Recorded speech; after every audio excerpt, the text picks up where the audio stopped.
Thank you. Please.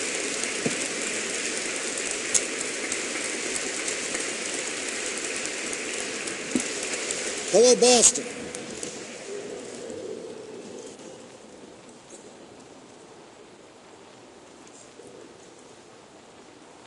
Scripture tells us to run with endurance the race that is set before us. Run with endurance the race that is set before us. On Monday morning, the sun rose over Boston. The sunlight glistened off the State House dome. In the Common and the Public Garden, spring was in bloom. On this Patriots' Day, like so many before, fans jumped onto the tee to see the Sox at Fenway.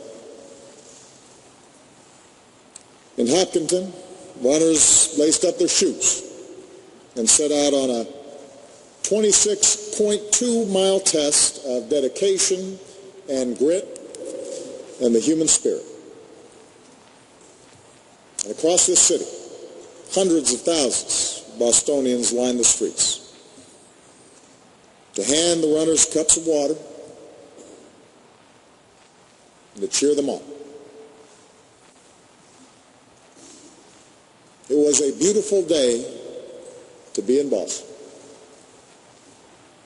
A day that explains why a poet once wrote that this town is not just a capital, not just a place.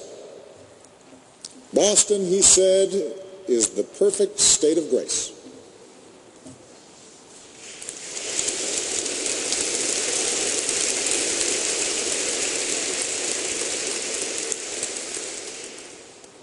And then, in an instant, the day's beauty was shattered. A celebration became a tragedy. And so we come together to pray and mourn and measure our loss. But we also come together today to reclaim that state of grace, to reaffirm that the spirit of this city is undaunted, and the spirit of this country shall remain undimmed. To Governor Patrick, Mayor Menino,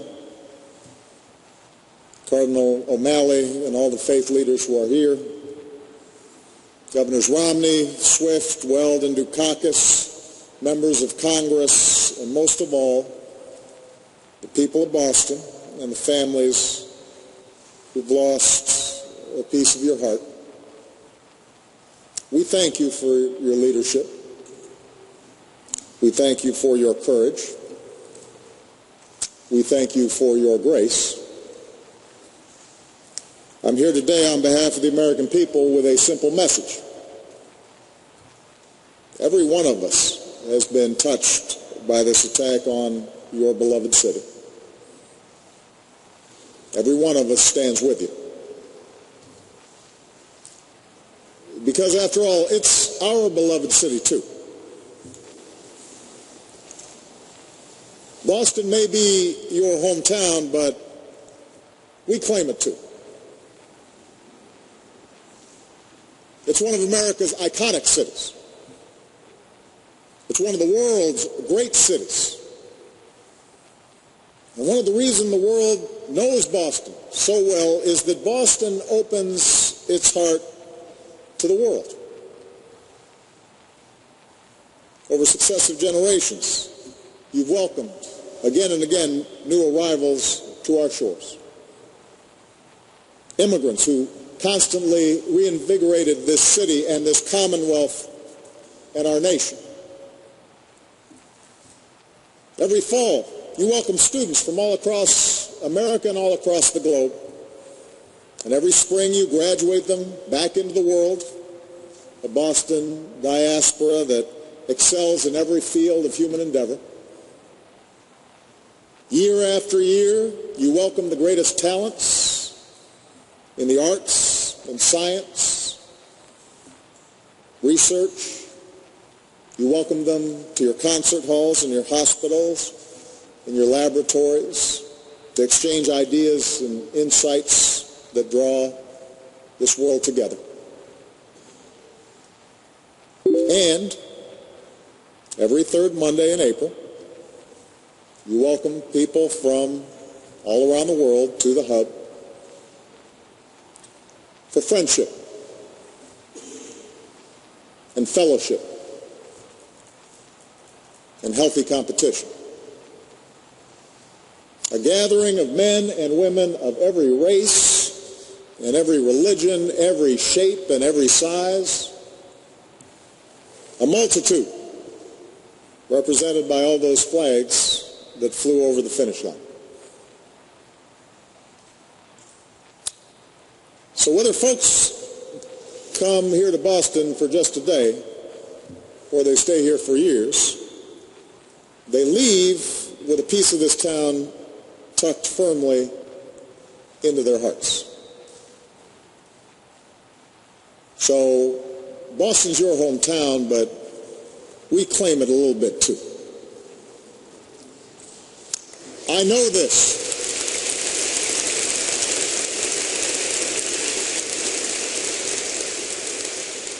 I know this because there's a piece of Boston in me. You welcomed me as a young law student across the river. Welcomed Michelle too. You welcomed me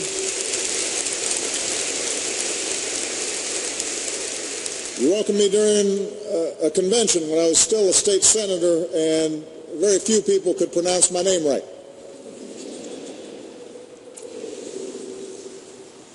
Like you, Michelle and I have walked these streets. Like you, we know these neighborhoods. And like you, in this moment of grief, we join you in saying, Boston, you're my home. For millions of us, what happened on Monday is personal.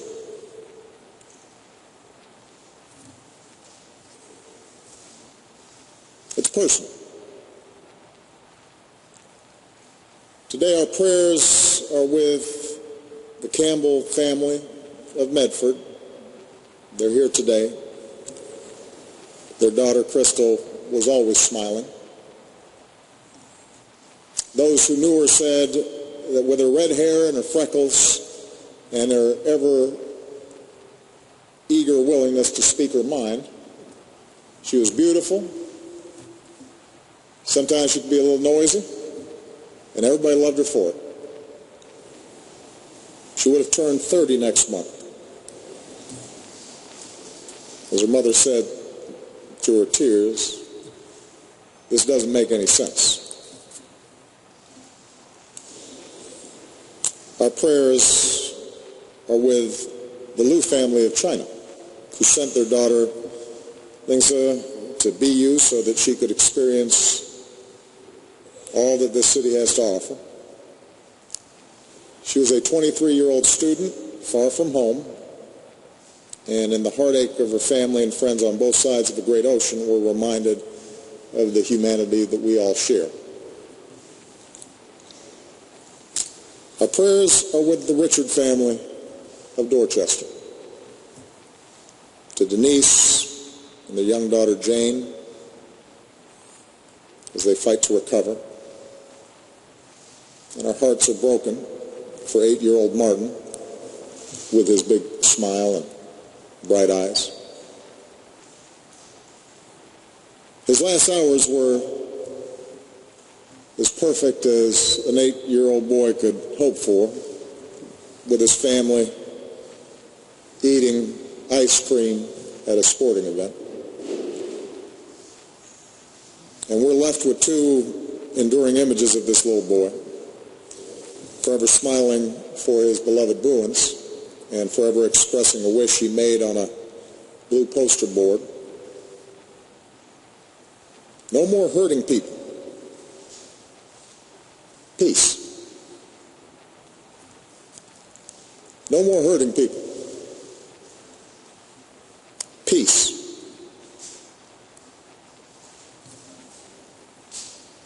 Our prayers are with the injured. So many wounded, some gravely. From their beds, some are surely watching us gather here today. And if you are, know this. As you begin this long journey of recovery, your city is with you. Your commonwealth is with you. Your country is with you. We will all be with you as you learn to stand and walk and, yes, run again. Of that I have no doubt. You will run again.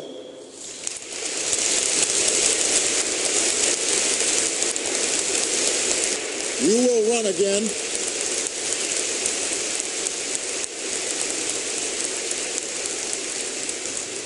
Because that's what the people of Boston are made of. Your resolve is the greatest rebuke to whoever committed this heinous act. If they sought to intimidate us, to terrorize us, to shake us from those values that Deval described, the values that make us who we are as Americans, well, it should be pretty clear by now that they picked the wrong city to do it.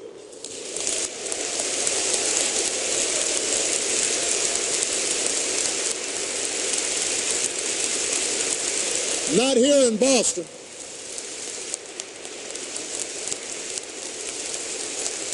Not here in Boston.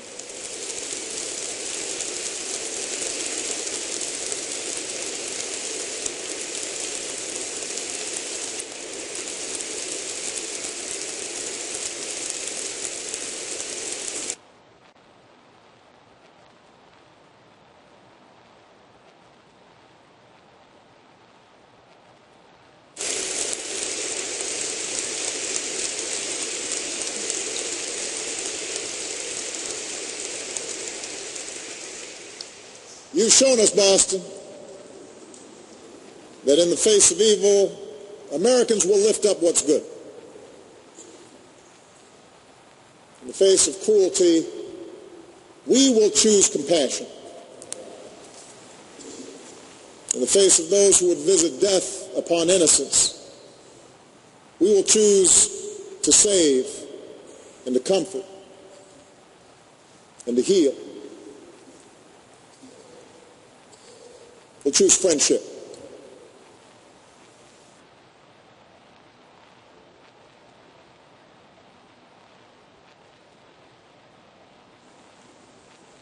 We'll choose love.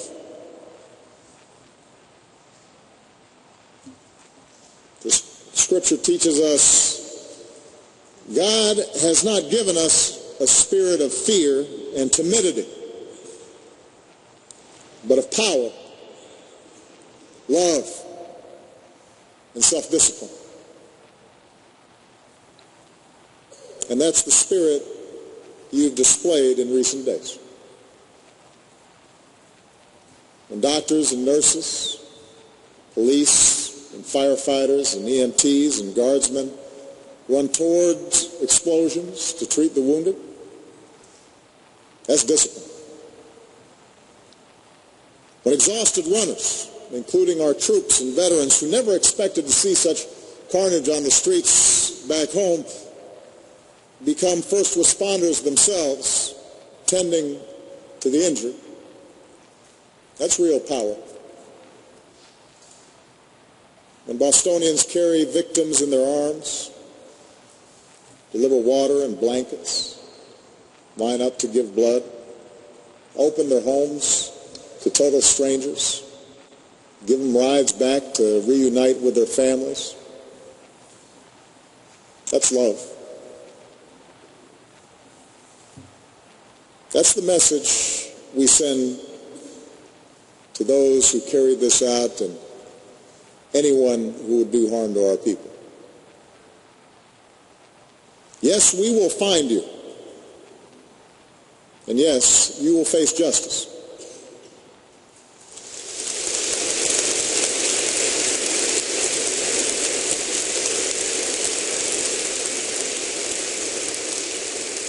We will find you. We will hold you accountable.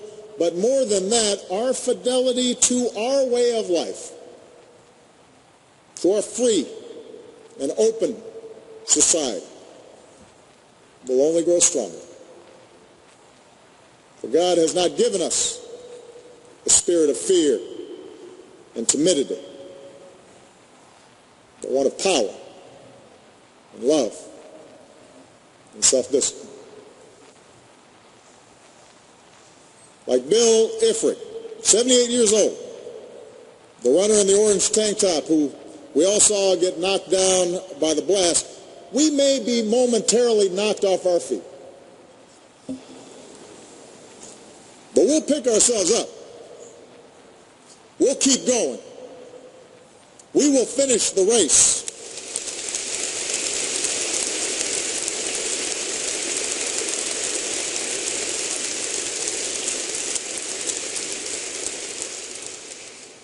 In the words of Dick Hoyt, who's pushed his disabled son Rick in 31 Boston marathons, we can't let something like this stop us. This doesn't stop us. And that's what you've taught us, Boston. That's what you've reminded us. To push on. To persevere. To not grow weary. To not get faint. Even when it hurts. Even when our heart aches. We summon the strength that maybe we didn't even know we had, and we carry on. We finish the race. We finish the race. And we do that because of who we are. And we do that because we know that somewhere around the bend, a stranger has a cup of water. Around the bend, somebody's there to boost our spirits. On that toughest mile, just when we think that we've hit a wall, someone will be there to cheer us on and pick us up if we fall. We know that.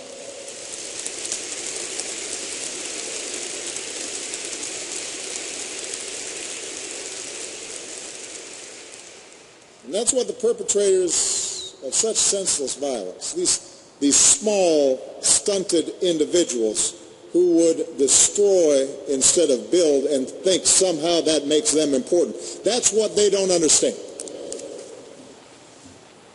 Our faith in each other, our love for each other, our love for country, our common creed that cuts across whatever superficial differences there may be, that is our power. That's our strength. That's why a bomb can't beat us. That's why we don't hunker down. That's why we don't cower in fear. We carry on. We race. We strive. We build and we work and we love and we raise our kids to do the same, and we come together to celebrate life and to walk our cities and to cheer for our teams when the Sox and Celtics and Patriots or Bruins are champions again. To the chagrin of New York and Chicago fans, the crowds will gather and watch a parade go down Boylston Street.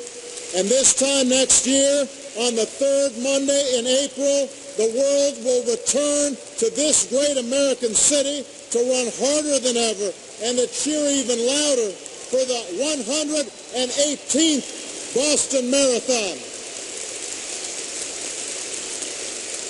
Bet on it.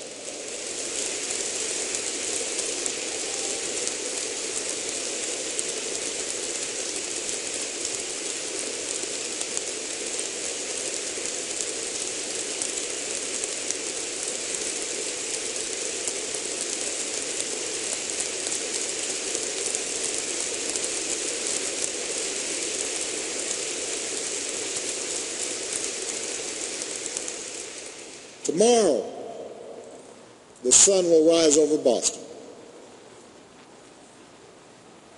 Tomorrow, the sun will rise over this country that we love, this special place, this state of grace.